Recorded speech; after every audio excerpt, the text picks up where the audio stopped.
Marie-Garelle Weiss. Vous voilà au Festival de Saint-Jean-de-Luz pour la première fois de votre vie et d'ailleurs pour la première fois dans un festival grâce à votre film qui s'appelle La fête est finie. C'est votre premier film. Oui. Donc c'est une toute première fois. Alors, quelle est l'émotion d'une toute première fois quand on est une jeune scénariste-réalisatrice ? Il se trouve que la projection est passée, donc on se parle le lendemain. Oui, justement. Donc l'émotion était... D'abord, il y a eu beaucoup de peur avant. Et puis, pendant, j'ai assisté à la projection parce que c'était la première fois aussi qu'on a fait une projection équipe, mais on n'avait jamais fait de projection avec des vrais gens. J'aime bien cette expression qui veut rien dire, mais en tout cas avec du public. Donc j'étais très attentive à la réaction aussi pendant le film. Ça n'a pas bougé. Donc en fait, on ne sait pas trop non plus. Dès qu'il y a quelqu'un qui tousse, voilà. J'étais très émue. Et après, on a eu un accueil tellement chaleureux, ému, avec des gens qui n'arrivaient plus à parler parce qu'ils pleuraient, ou des gens qui étaient... C'était très affectueux, quoi. Oui, c'est vrai. J'étais dans la salle, c'était très affectueux. Ouais. Il faut dire que le sujet de votre film ne laisse pas indifférent. C'est impossible d'être indifférent à votre film. Il est réussi, il aurait pu une palette, mais enfin, en tout cas, le thème de votre film ne laisse pas indifférent parce que ça se passe au début dans un centre de désintoxication pour gens intoxiqués. Ouais. Et c'est une histoire d'amitié entre deux filles. Voilà. Est-ce que vous pouvez m'en dire un petit peu plus sur le sujet de ce film, le fond du film en fait? Alors, pour moi, c'est un film, c'est une histoire d'amour, c'est une histoire d'amitié avant le contexte quasiment. Oui, c'est deux filles qui sont dans un centre de désintoxication, donc qui ont un problème de dépendance.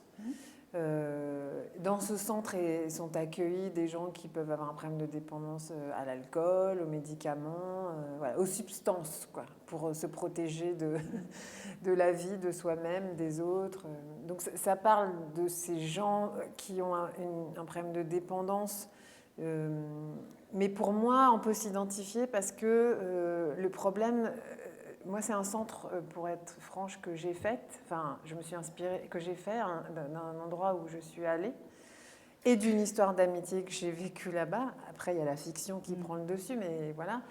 Et on nous disait toujours, on a une bonne et une mauvaise nouvelle. La bonne nouvelle, c'est qu'on peut vous aider pour votre problème d'addiction. Et la mauvaise nouvelle, c'est que ce n'est pas un problème d'addiction. Et je trouve que c'est très vrai, c'est-à-dire que c'est un problème de gens, quoi. C'est-à-dire que c'est un problème de mal-être, c'est un problème de lien affectif, c'est un problème de ne pas trouver sa place. Et c'est pour ça aussi que tant de jeunes gens ont recours aux substances ou parfois à un moment de leur vie, parfois s'engouffrent et que c'est très très compliqué de s'en sortir.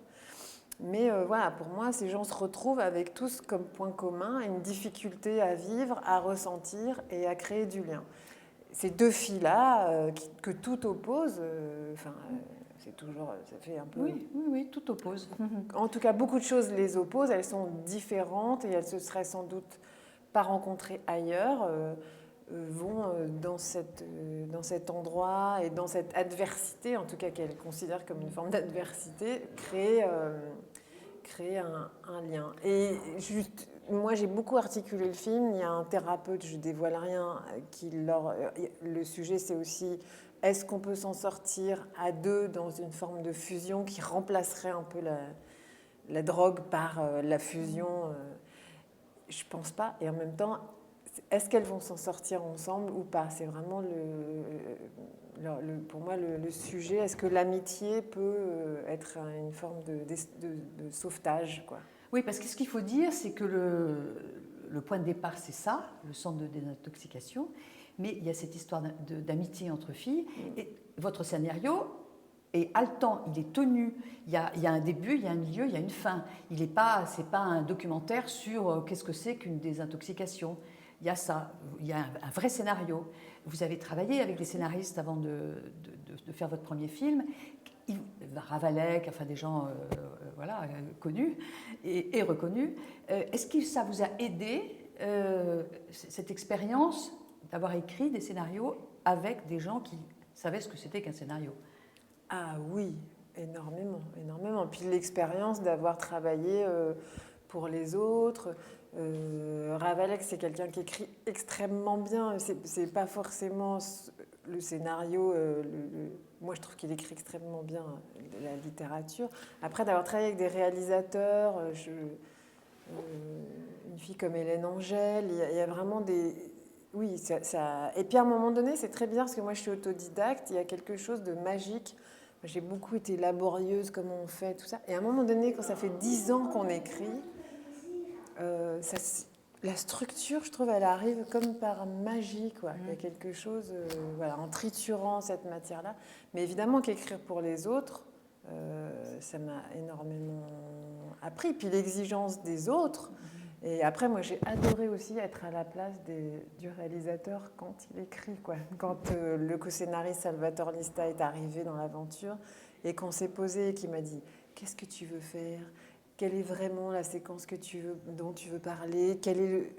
Jamais on s'était penché... Quand vous êtes scénariste, vous êtes un peu aussi psy, accoucheur. Et là, c'est hyper agréable d'être dans le rôle de celui qu'on fait accoucher aussi. Et alors, une fois que le scénario est fini, parce qu'on n'a pas beaucoup de temps, en fait, on n'a plus beaucoup de temps, mais une fois que le scénario est fini, après, il faut trouver les actrices qui portent le film. Voilà. Alors, vous en avez dégoté 2 qui sont, il faut bien le dire, absolument formidables. Un petit mot sur elle. Il ne nous reste pas beaucoup de temps, mais un petit mot. Eh ben, écoutez, pourquoi elle? Parce que c'était elle. Zita, je l'avais vue dans Fatima. Il se trouve qu'elle ressemblait à cette fille qui est toujours mon amie et avec qui j'ai vécu cette histoire. Et qu'elle a cette morgue et qu'elle a quelque chose d'altier, et en même temps hyper fragile. Enfin, c'était un vrai désir de... Je veux que ce soit elle. Et puis, elle a fait de la comédie, elle a fait le conservatoire, elle a une espèce de bagage. Dans mon idéal, je voulais la confronter à une petite brute de décoffrage. Sauvage, incontrôlable, donc qui n'aurait pas fait le cursus d'études de théâtre, de comédienne et tout ça. Et bon, voilà, un gros casting. Et cette petite a résisté tout le temps à chaque étape. Et c'était elle, dès le début, quoi. Et puis elles ont cette relation dans la vie comme dans le film. C'est vraiment assez magique ce qui s'est passé. C'était vraiment elles étaient toujours ensemble, toujours à se défendre, à se rebeller ensemble, à rire ensemble.